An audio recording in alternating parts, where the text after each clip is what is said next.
Hello bachcho, let's see this question. The question says a particle executes SHM between x is equal to minus a and x is equal to a। एक particle है जो x is equal to minus a से plus ए के बीच में SHM execute कर रहा है। इसका मतलब a उस पार्टिकल के SHM का एम्पलीट्यूड हो जाएगा और the time taken for it to go from zero to a/2, यानी कि उस पार्टिकल के जीरो एक तरह से उसकी मीन पोजीशन से a/2 डिस्टेंस जाने पे जो टाइम लग रहा है वो है t1। And to go from a/2 to a, यानी कि बीच की पोजीशन a/2 से एम्पलीट्यूड तक फाइनल लास्ट डिस्प्लेसमेंट तक जाने में t2 टाइम लग रहा है। तो हम कह सकते हैं इस क्वेश्चन में हमारे की कॉन्सेप्ट्स जो यूज होंगे वो सिंपल हार्मोनिक मोशन में जो इक्वेशंस हैं उसकी वो यूज होंगे। बस यही हमारा की कॉन्सेप्ट यूज होगा यहाँ पे। तो अगर हम यहाँ पे एक छोटा सा फिगर ड्रॉ कर लेते हैं जिसमें हम ये दिखा पाएँ कि एक पार्टिकल समथिंग माइनस ए से समथिंग प्लस ए तक का एसएचएम परफॉर्म कर रहा है, तो कोई भी वैल्यू एक नेगेटिव से पॉजिटिव जाती है तो बीच में ज़ीरो आना गारंटीड है। तो यहाँ पे एक ज़ीरो भी होगा तो हम इसको बोल सकते हैं ये हमारी मीन पोजीशन है, क्योंकि ज़ीरो से एग्जैक्टली लेफ्ट साइड भी ए डिस्टेंस और राइट साइड भी ए डिस्टेंस ये पार्टिकल जा रहा है, तो ज़ीरो हमारी मीन पोजीशन हो गई और ए हमारा हो गया एम्पलीट्यूड ऑफ द पार्टिकल। तो इसके बेसिस पे अगर हम इक्वेशन लिखना चाहें एसएचएम की तो वो हो जाएगी x is equal to a amplitude sine omega which is angular frequency into T. ये हमारी एक जनरल इक्वेशन होगी किसकी, एसएचएम की। लेकिन जो सिचुएशंस गिवन है कि जीरो से समथिंग a/2 डिस्टेंस तक जाने में जो टाइम है वो t1 लग रहा है और a/2 से a तक जाने में जो टाइम है वो t2 लग रहा है। तो हम इस इक्वेशन में ही इन चीज़ों को पुट करके यहाँ पे देख सकते हैं कि a/2 अगर डिस्टेंस है, अगर डिस्प्लेसमेंट a/2 है, यानी सी यहाँ से a/2 है डिस्प्लेसमेंट, तो टाइम t1 लग रहा है। तो डिस्प्लेसमेंट a/2 में टाइम की वैल्यू क्या रखेंगे हम, t1।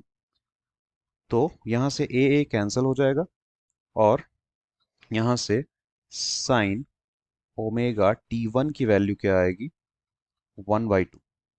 तो हम क्लियरली कह सकते हैं 1/2 कहाँ वैल्यू होती है साइन की, π/6 पे। तो यहाँ से t1 की वैल्यू कितनी आ जाएगी, π/6 omega, comparing both the sides. तो साइन थीटा कंपेयर कर देंगे, थीटा थीटा इक्वल हो जाएंगे। Omega t1 is equal to π/6, तो t1 is equal to π/6 omega. तो ये हमारी एक चीज़ आ गई, तो हम इसको एक इक्वेशन बोल सकते हैं या जो भी हमारी एक वैल्यू है t1 की। उसी तरह से हम दूसरी इक्वेशन लिख सकते हैं नाउ। दूसरी इक्वेशन हम कह सकते हैं जिसमें हम मीन पोजीशन से यहाँ तक जाएं, यानी कि हम पूरा a डिस्टेंस जाएं तो हमारा टाइम लग रहा है t1 प्लस t2। तो इसके लिए इक्वेशन अगर हम लिखेंगे तो डिस्प्लेसमेंट हमारा हो जाएगा टोटल एम्पलीट्यूड के इक्वल a, और हमारा टाइम जो यहाँ पे यूज होगा वो होगा t1 प्लस t2 के इक्वल। अब इसके अकॉर्डिंग हम देखें a कैंसिल हो जाएगा, तो sine omega t1 plus t2 की वैल्यू आएगी 1 के इक्वल, और 1 होता है साइन π/2 में। तो यहाँ से t1 प्लस t2 कितना आ जाएगा, कंपेयरिंग बोथ द साइड्स हम कह सकते हैं कि t1 प्लस t2 आ जाएगा π/2 ओमेगा। ये हमारी मान लेते हैं सेकेंड इक्वेशन हो जाएगी। तो t1 की वैल्यू हमारे पास है, t2 प्लस t1 की वैल्यू हमारे पास है, तो यहाँ से हम t2 की वैल्यू निकाल सकते हैं।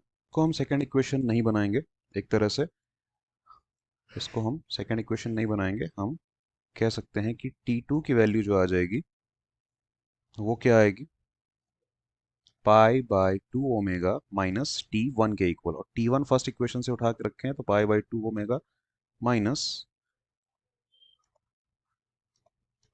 π/6 ओमेगा।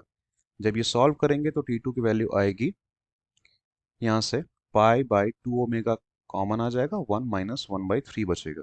जो कि हो जाएगा 2/3, 2 से 2 कैंसिल हो जाएगा, तो π/3 ओमेगा बचेगा। इसको हम कह सकते हैं हमारी सेकेंड इक्वेशन जैसा कुछ।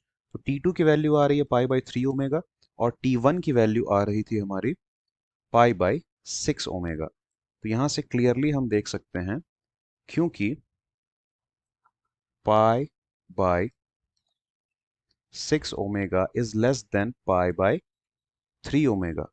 ये बात तो क्लियर है, क्योंकि 1/6 जो है वो 1/3 से छोटा होता है। तो यहां से हम कह सकते हैं T1 is less than T2, क्योंकि ये वैल्यू T1 की है और ये वैल्यू T2 की है। तो ये हमारा फाइनल रिलेशन हो जाएगा कि T1 is less than T2। Question के अकॉर्डिंग अगर हम देखें तो option A is our correct answer. Hope you understood it well. Best of luck.